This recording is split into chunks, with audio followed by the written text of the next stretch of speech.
Gorengan itu nggak salah Bapak Ibu. Yang salah adalah kita cara makannya. Kapan gorengan itu boleh? Bolehnya cuman waktu siang hari.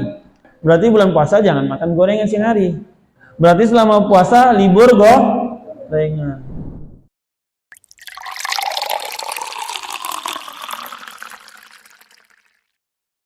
Yang penting Bapak Ibu kalau nggak paham mana yang paling bergizi, mana yang paling bernutrisi, mana yang paling banyak memberikan manfaat dalam tubuh, rumusnya ada di dalam surat Al-Baqarah ayat 182 dan dimulai dari ayat 172. Di ayat 172 Allah memanggil, ya ayyuhan nas kulu mimma fil ardi halalan thayyiban. Wahai sekalian manusia, kalimatnya manusia di ayat 172 itu. Yang merasa dirinya manusia makan yang halal, apapun yang di muka bumi ini boleh dimakan. Selama syaratnya ada dua, halal dan thayyib. Halalan thayyiban di ayat 168. 168, 172-nya, 4 ayat setelahnya. Ya ayyuhalladzina amanu, panggilannya orang-orang yang beriman. Wahai orang-orang yang beriman yang merasa mengakui Allah sebagai Rabb-nya, Rasulullah sebagai nabinya, sebagai rasulnya, yang mengaku dia beriman kepada Allah dan hari akhir. Kulu, makanlah, minat thayyibat, tak disebutkan halalnya. Yang disuruh makan adalah thayyib. Rumus tafsir di dalam Al-Quran, ketika disebutkan yang awal, yang akhir tak ikut. Halalan thayyiban. Disebutkan yang halal, yang thayyib gak ikut. Kalau disebutkan yang thayyiban, yang akhirnya, yang halal pasti ikut. Kalau manusia umum mau beriman mau gak beriman, kalimatnya halalan thayyiban, harus halal kemudian thayyib. Tapi kalau beriman, Allah menyanjung dengan keilmuannya, dengan keimanannya. Allah akui itu imannya. Tapi makanya adalah thayyib. Bapak Ibu, apa itu thayyib? Apa itu thayyib? Thayyib itu standar thayyib adalah ketika kita makan tidak memberikan mudarat, tidak membahayakan. Habis makan nggak naik kolesterolnya, habis makan nggak naik tensinya, habis makan nggak kumat asam uratnya, habis makan nggak sakit lambungnya. Itu namanya thayyib. Mie itu halal atau haram? Halal. Tapi thayyib enggak? Tidak. Tak bisa tergantung. Kenapa tak bisa tergantung?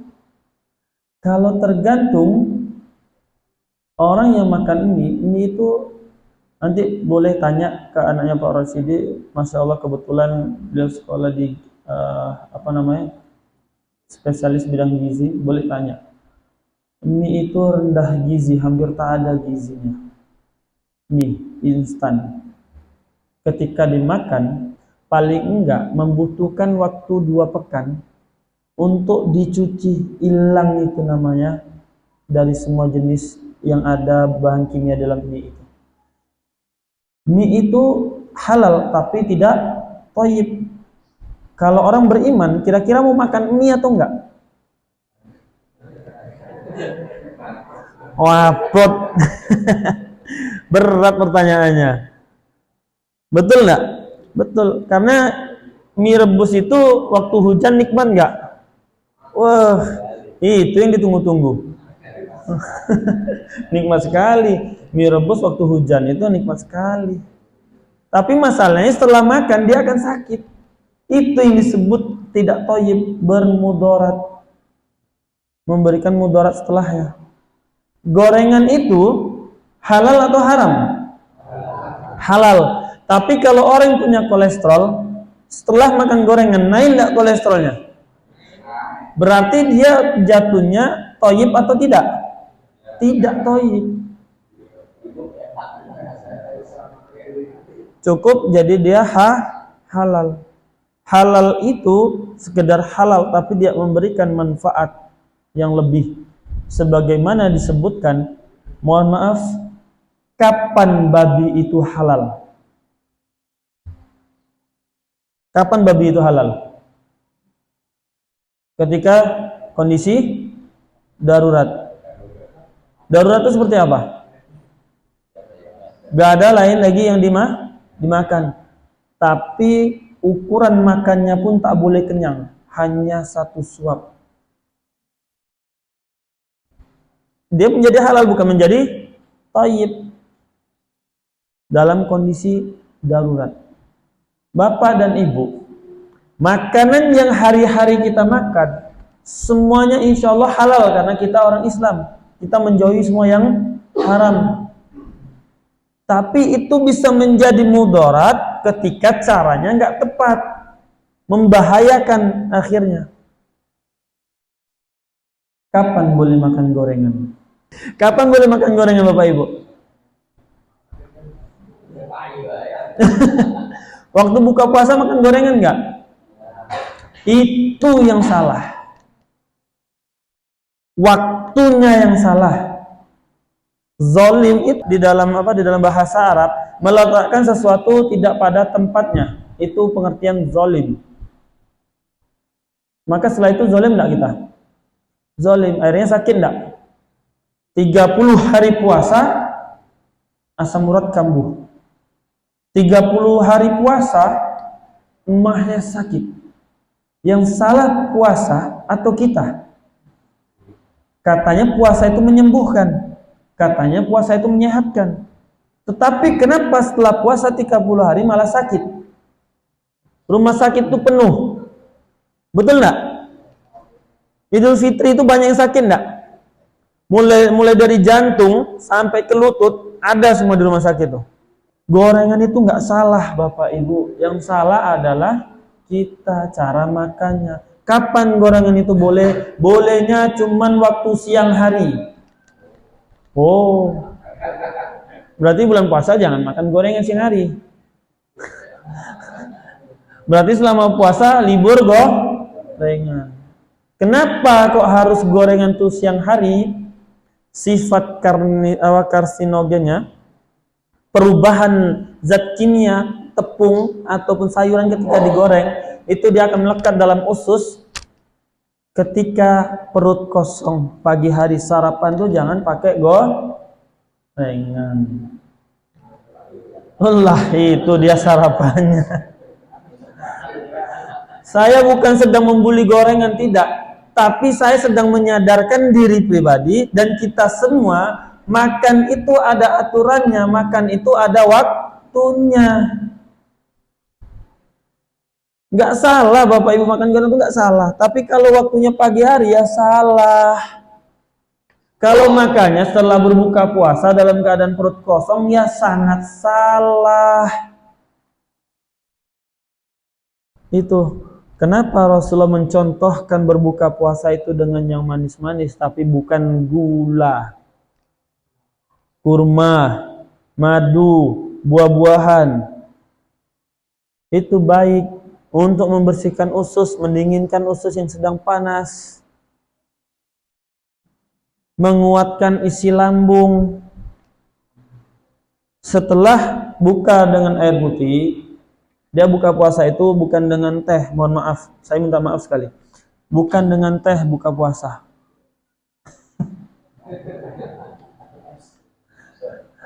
Tambah lagi es, Masya Allah. Maka nggak dapat konsepnya puasa sehat itu. Yang dapat konsepnya puasa sakit. Nggak salah Bapak Ibu makan es, minum es itu nggak salah. Selama esnya nggak dingin.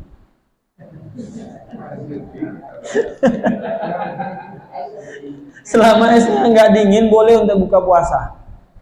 Itu catatannya. Jadi kalau buka puasa itu pakai air suhu ruang, suhu normal, atau pakai air hangat yang tak berwarna, yang tak berasa. Sprite itu tak berwarna tapi berasa. Sprite yang bening, jangan pula pakai Sprite. Setelah buka puasa insya Allah lari ke UGD nanti atau IGD. Jadi setelah minum air putih pagi hari atau ketika buka puasa, boleh tidak pakai susu kambing boleh, tapi yang tidak bubuk, yang cair. Buka puasa boleh. Susu sapi boleh nggak? Sangat tidak rekomendasi untuk buka puasa dan sarapan. Ada waktunya Bapak Ibu. Minum obat itu ada waktunya enggak? Ada. Kalau sesuai dengan waktunya sembuh enggak? Sembuh.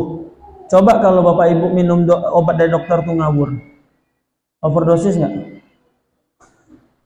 Bisa overdosis enggak? Overdosis. Jadi sehat atau jadi sakit? Sakit. Kita marahin dokter atau dokter marahin kita setelahnya? Dokter marahin kita karena ngawur minum obatnya. Makan pun sama Bapak Ibu. Tak boleh ngawur. Tak boleh ngawur. Yang dimakan itu ya yang sepiring nasi, pulau ya yang dimakan. Yang dimakan itu ya sebatang ubi, tak boleh sebatang besi. Yang dimakan itu hanya sesuap sayuran. Bukan semua yang ada di hutan itu dimakan. Jadi Bapak Ibu yang dimuliakan Allah Subhanahu wa taala, perhatikan cara makan, kita akan sehat. Apapun sakitnya pasti Allah sembuhkan ketika makannya dijaga. Yang penting intinya adalah jaga mulut. Itu dia, jaga mulut. Saya nggak ngerti bahasa Jawanya apa jaga mulut itu. Apa bahasa Jawa jaga mulut, Pak? Jaga mulut bahasa Jawanya apa? Yang dimasukkan juga menjaga, akhirnya tubuh kita sehat. Yang dikeluarkan kita jaga, akhirnya pertemanan kita juga sehat. Coba kalau Bapak ngomongnya cepat-cepat, ngomongnya kasar, semua diomongin. Ada nggak orang yang nyaman sama kita? Nggak ada. Semua orang benci sama kita nggak? Benci. Nggak suka nggak? Nggak suka. Itu sakit secara sosial. Sakit secara masyarakat. Secara fisik kalau semua asal main hantam, main makan semua ya, itu fisik kita yang sakit. Kalau dulu di zaman 2000-an yang cerita bukan saya, yang data, yang riset ini adalah guru-guru saya yang dari tahun 95-90 sudah jadi terapis, sudah menjadi penyihat tradisional. Beliau menyampaikan orang laki-laki zaman dulu itu perutnya langsing-langsing, pakai ikat pinggang semua, celananya melorot. Kalau zaman sekarang perutnya ke depan semua, tak perlu pakai ikat pinggang. Pakai ikat pinggang karena takut, karena udah kebesaran. Yang salah di mana ya? Cara makannya. Makan sambil minum, setelah makan langsung minum, habis makan panas langsung minum dingin, makan yang bertepung, bergoreng langsung minum es. Usus itu yang akhirnya dia banyak lengket, kotoran membesar, makanya perutnya besar, bukan karena banyak lemaknya, tetapi simpanan ususnya tadi yang kebanyakan. Detoksnya gimana? Dengan puasa. Ketika buka puasa, makan buah dan sayur lebih banyak. Tinggalkan dulu itu yang namanya goreng-gorengan. Kapan boleh makan? Ketika nggak puasa di siang hari. Kenapa siang hari boleh? Karena siang hari kita masih bergerak, beraktivitas, membutuhkan banyak energi, dia masih terbakar, masih bisa dicerna dengan lancar. Kalau pagi hari itu yang dibutuhkan energi untuk tubuh. Maka banyakkan makan madu, makan kurma, atau buah-buahan, atau umbi-umbian yang direbus, ubi jalar rebus, ubi kayu rebus, jagung rebus, boleh, pisang rebus, kacang rebus, boleh.